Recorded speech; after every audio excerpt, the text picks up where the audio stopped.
കബാര healthy ലിവിങ്ങിൻ്റെ പുതിയൊരു എപ്പിസോഡിലേക്ക് നിങ്ങൾക്ക് എല്ലാവർക്കും സ്വാഗതം. ഇന്നിവിടെ തയ്യാറാക്കാൻ പോകുന്നത് പൊട്ടറ്റോയും ക്യാരറ്റും ചുവന്നുള്ളിയും ചേർത്തിട്ടുള്ള ഒരു സൂപ്പാണ്. നമ്മുടെ ഈ ടേസ്റ്റിയും ഹെൽത്തിയുമായിട്ടുള്ള ഈ സൂപ്പ് എങ്ങനെ ഉണ്ടാക്കിയെടുക്കാമെന്ന് നമുക്ക് നോക്കാം. അതിലേക്കായിട്ട് ഒരു കുക്കർ ഇവിടെ ചൂടാക്കിയിട്ടുണ്ട്. അതിൻ്റെ ഒരു ടേബിൾ സ്പൂൺ ഒലിവ് ഓയിൽ ചേർത്ത് കൊടുക്കുകയാണ്. ഒലിവ് ഓയിലിന് പകരം വെളിച്ചെണ്ണ ചേർക്കാം, അല്ല വേറെ ഏതെങ്കിലും കുക്കിംഗ് ഓയിലാണ് നിങ്ങൾ ഉപയോഗിക്കുന്നുണ്ടെങ്കിൽ അത് നിങ്ങൾക്ക് ചേർത്ത് കൊടുക്കാം. ഇപ്പോൾ നമ്മുടെ എണ്ണ നല്ലപോലെ ചൂടായിട്ടുണ്ട്. അതിലേക്ക് നമ്മളൊരു 10 ഉള്ളി ആഡ് ചെയ്യുകയാണ്. 6 വെളുത്തുള്ളിയും ചേർത്ത് കൊടുക്കുന്നു. 1 കപ്പ് സ്ലൈസ് ചെയ്ത അല്ലെങ്കിൽ നുറുക്കിയെടുത്ത പൊട്ടറ്റോ പീസസ് ചേർക്കുന്നു. 1 കപ്പ് ക്യാരറ്റും കട്ട് ചെയ്ത് ഇതിലേക്ക് ചേർത്ത് കൊടുക്കുന്നു.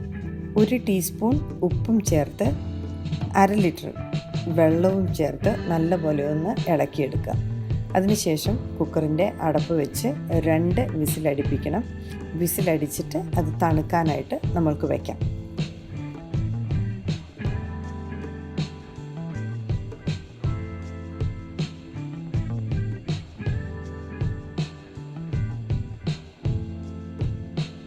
ഇപ്പോൾ നമ്മുടെ സൂപ്പിൻ്റെ മിക്സ് നല്ലപോലെ തണുത്തിട്ടുണ്ട്. അത് നമുക്കൊരു ബ്ലെൻഡറിലേക്ക് മാറ്റി ഒന്ന് നല്ലപോലെ ബ്ലെൻഡ് ചെയ്തിട്ട് നമുക്ക് എടുത്തിട്ട് വരാം.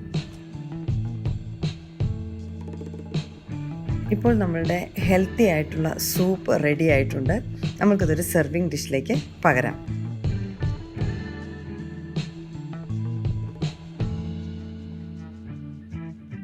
കാൽ ടീസ്പൂൺ ജാതിക്കാപ്പൊടിയും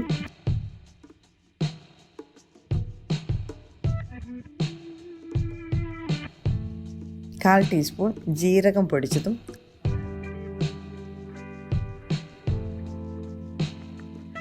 1/4 ടീസ്പൂൺ കുരുമുളക് പൊടിച്ചതും ചേർത്ത് കൊടുക്കുകയാണ്.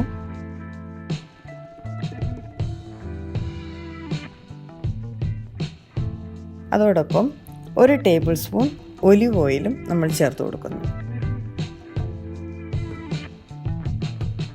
ഇനി നമുക്ക് ചെയ്യേണ്ടത് നമ്മുടെ കൊറിയണ്ടർ ലീഫിൻ്റെ അത് വെച്ചിട്ട് നമ്മളതൊന്ന് ഗാർണിഷ് ചെയ്തെടുക്കുകയാണ്.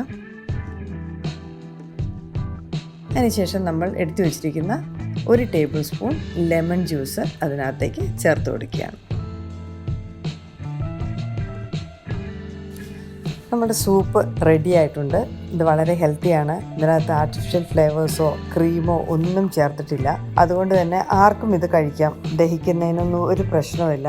സത്യത്തിൽ അത് നമ്മുടെ ഇമ്മ്യൂൺ സിസ്റ്റവും ദഹന പ്രക്രിയയും ഒക്കെ നല്ലപോലെ കൂട്ടുകയുള്ളൂ. അതുകൊണ്ട് നിങ്ങളെല്ലാവരും ഇതൊന്ന് ട്രൈ ചെയ്ത് നോക്കണം. വളരെ എളുപ്പമാണ് ഉണ്ടാക്കാനായിട്ട്. മാത്രമല്ല നിങ്ങളുടെ ഫീഡ്ബാക്ക് അറിയിക്കണം. നിങ്ങൾ ഇതുവരെയും ഞങ്ങളുടെ ചാനൽ സബ്സ്ക്രൈബ് ചെയ്തിട്ടില്ല എങ്കിൽ സബ്സ്ക്രൈബ് ചെയ്യണം. അതോടൊപ്പം കാണുന്ന ബെൽ ബട്ടൺ അമർത്തുകയും വേണം. Thank you for watching Kabara Healthy Living.